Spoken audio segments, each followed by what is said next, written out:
Good morning, Andy Crowner. Good morning. I liked my intro music today. They just don't make music like George Thorogood anymore. No. And that's the tail end of my story about the impossible drunkest ever drunk driver reading of 0.778 blood alcohol content, which is 10 times, just under 10 times the legal limit, an order of magnitude more. You'd have to be unconscious at half that, I would think, right? I would think so. I'm going to stay away from that one, though, and just say, hey, don't drink and drive. Right, yeah, no, I'm with you on that.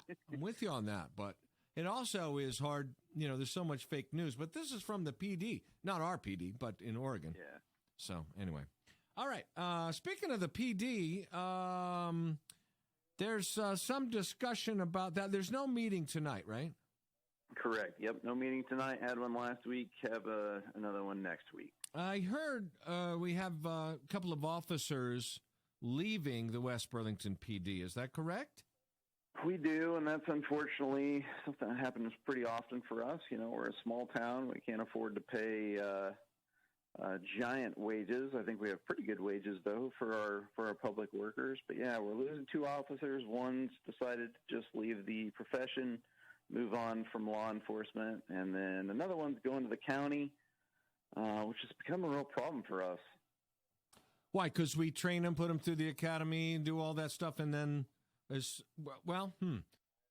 I guess that makes sense because the county probably pays more, right? Yeah, they do, and I take off my councilman hat just a second. And, I'm a West Burlington citizen. I'm also a citizen of this county, and so we pay our city taxes to train this person and hire them and have them ride with, our police, and our police spend the time to train them. And we get about a year in, and then the county comes in and offers them more money, again, as a citizen, my own tax dollars. So right. My tax dollars were used to train them, and now I'm instead of training another person for the county, I'm now using my tax dollars to steal them away and have to train the next one. Right. So but you are saving the tax dollars that the county would have sent to train them. So in a sense, it's a wash, but I understand the problem. It's not unlike private business in that the same 10 decent chefs in this community rotate restaurants like musical chairs. It's a real problem. I understand it because there is so much. Isn't it about like almost a year process to get somebody actually on the street, right?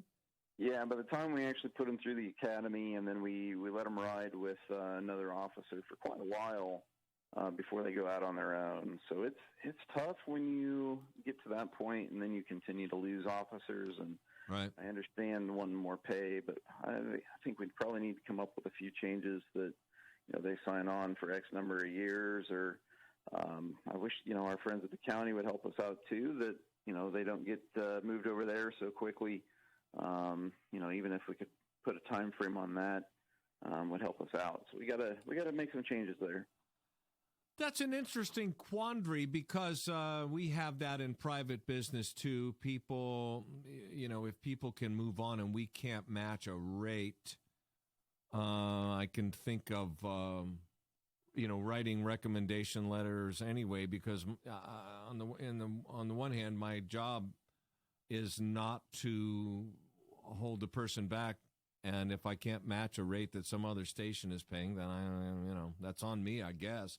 But in this case, it doesn't usually take a year, so I understand. Yeah, and I would guess that that would be in any PD. I would presume, right? Because in the state of Iowa, if you go through the academy and get all trained up, you could just go anywhere, right? It's no different than if someone left here and went to the police department at Marion or somewhere. Yeah, I think the only difference is that it's my same tax dollars, so I'm doing it to myself. It's just the person voting is at the county to right. say, hey, look, let's not spend the money on training. Let's just hire that guy that the tax dollars have already trained, and then make them go out and do it again. So just seems something wrong with that, and I hope we can get something changed there. I think the county's been great working with us with a lot of things in the past, so hopefully we can get something done here. And just seems wrong as a citizen paying those taxes that we steal our own officers away. Yeah, that's true. Now that you're mentioning it, I have a hard and fast rule over 3 decades now where I won't hire from the other local radio stations. I don't want to be involved in all of that. A person has to get fired from there to work here or, leave for some period of time. Just because I don't want to be sideways with the other owners. That's not why I'm here. We're all trying to get the same thing accomplished. And the same thing goes for these law enforcement departments. They're all in it together. You all respond to one another's calls every call out practically, right? And yep. So, I understand what you're saying. What are the other things going on? Speaking of police officers, the speed limit thing went through, right, on the final reading? That is done, yeah. We passed the final reading, so if that's not already up, it should be a couple days here, and you'll see the signs out on Agency Street, changing that to 35. After you do something like that, you have to make like a formal announcement in the newspaper, those kind of things. So we have to go through that process, and then we'll be out there changing signs, and speed limit will be changed. Hey, by the way, maybe I can be helpful. What would you like a person to do if they want to work at the West Burlington Police Department? I would contact our chief of police, Jesse, and Jesse Logan, and go in and talk with him. And I think we will be putting out for probably one more officer here fairly soon. So I would go in and speak with him at West Burlington City Hall and start that process. Like at Burlington, is there a police reserve at West Burlington or no? We do have a couple reserve officers. I don't think quite as many as Burlington would do, but we do have that system in West Burlington as well. Let's shift over to fire. You were going to order a new fire engine. Have you received those bids, or are they gone out yet? Or it has not gone out yet, but we did approve that we're going to go ahead and send it out. This is a little earlier than what we'd planned to do, but we're still going to wait for delivery and payment on that fire truck until July of 2022. So about a year process, and actually we're going to be a little more than a year this time. But the reason we're sending it out early, it's about a 3% price increase coming up. I think it was in April, so we went ahead and sent out early. So we'll get those bids in and accept one and get moving on that. Has there, what sort of an engine are we talking about here? This is going to be a pretty large engine, and I couldn't give you many details without having the specs in front of me, but, you're talking a $600,000-$700,000 engine, one of our main ones, not our biggest one, but one of our main ones. So not just a little toy engine. This is going to be a big main fire truck that will get used every day.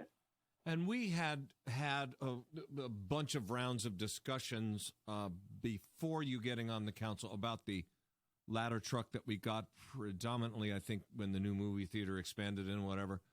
And there was some discussion about, at that time, the consolidation or at least joint cooperation, enhanced beyond what we already have with Burlington, so we don't have to duplicate everything within a small community that's so close-knit anyway, that has 2080 agreements in place and all like that.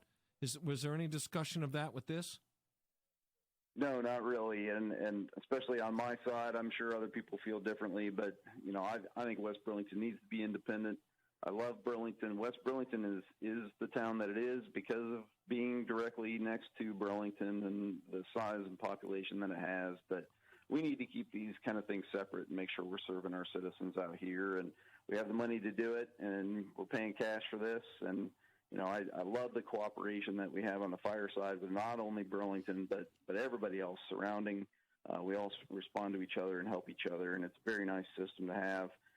But we need to make sure for our citizens we still have a strong fire department here in West Burlington. Fair enough.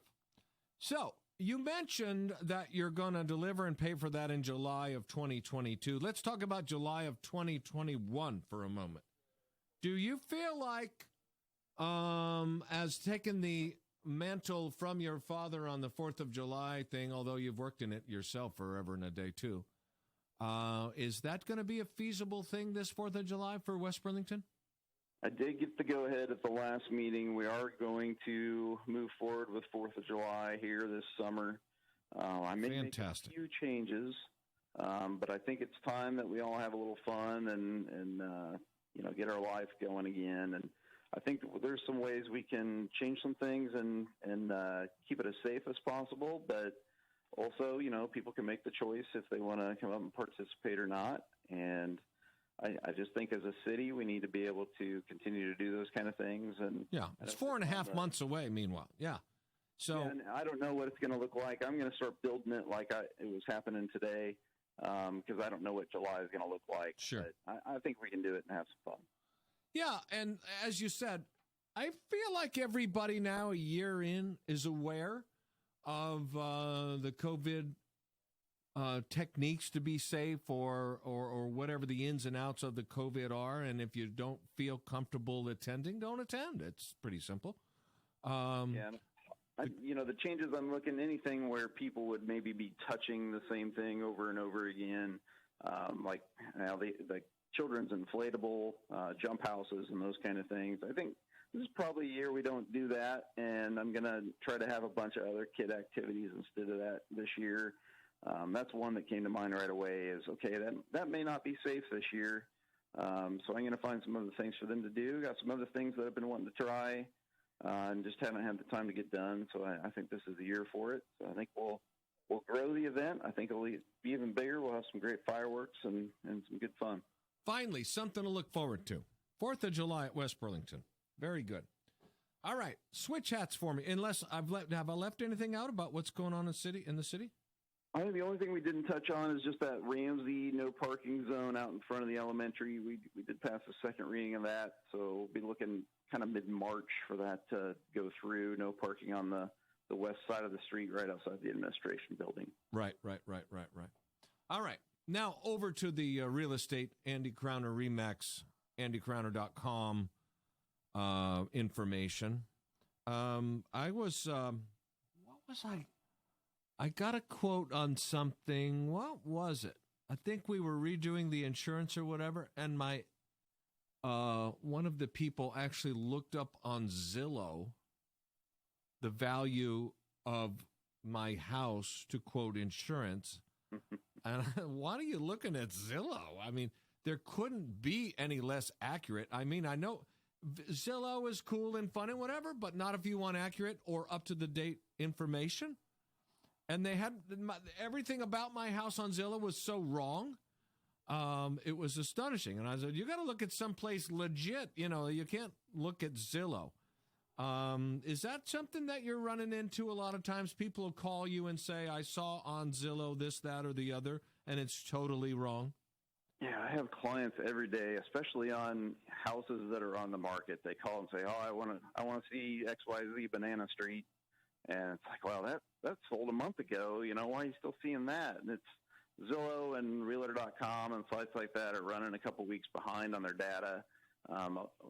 Things that get offers, homes that get offers accepted today, it's quite a while until they show pending on their sites.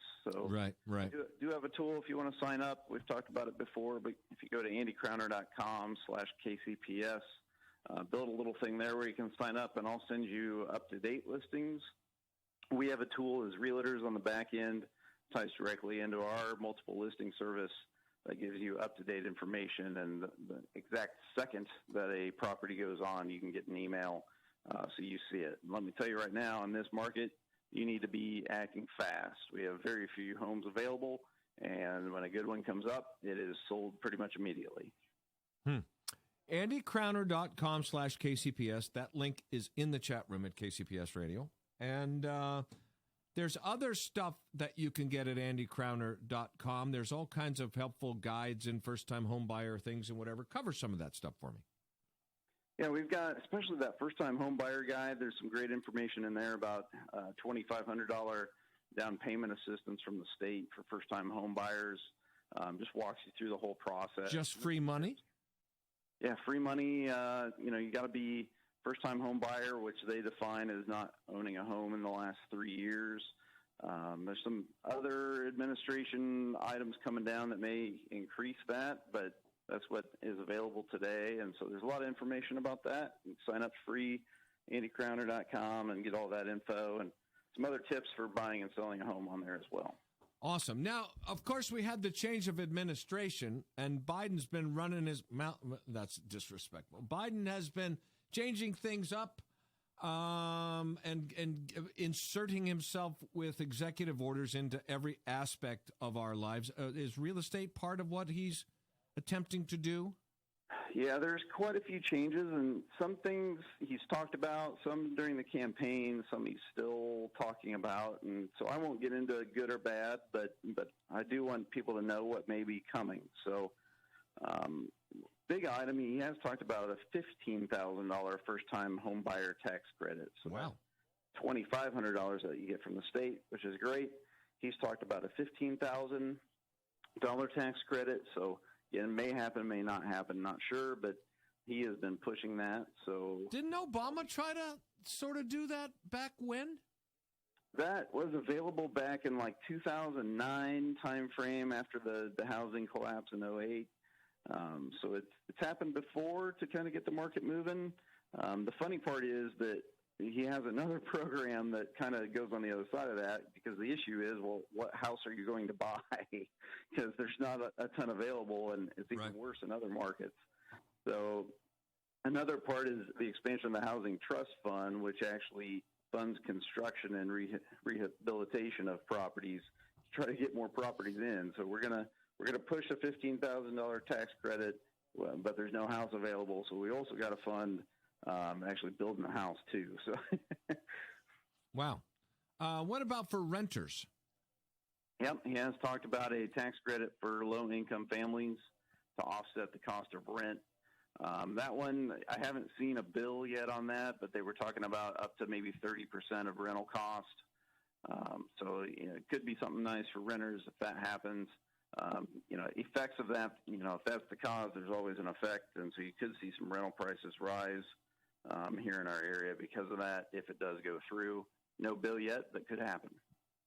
Much the same way when they got immersed in the college lending, they took over federalized college lending services, and then the cost of tuition went through the roof in the next 10 years and made it unaffordable unless you were down with their plan.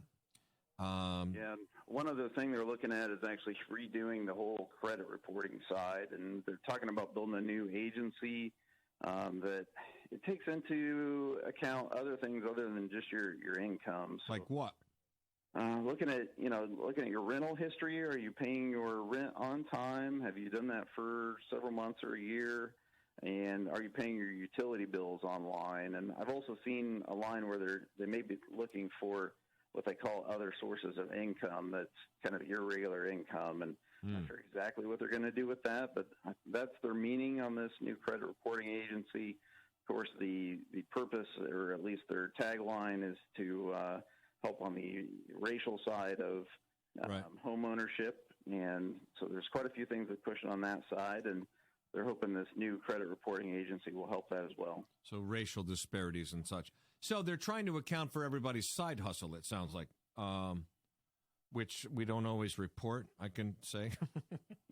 So that's interesting. This is Andy Crowner.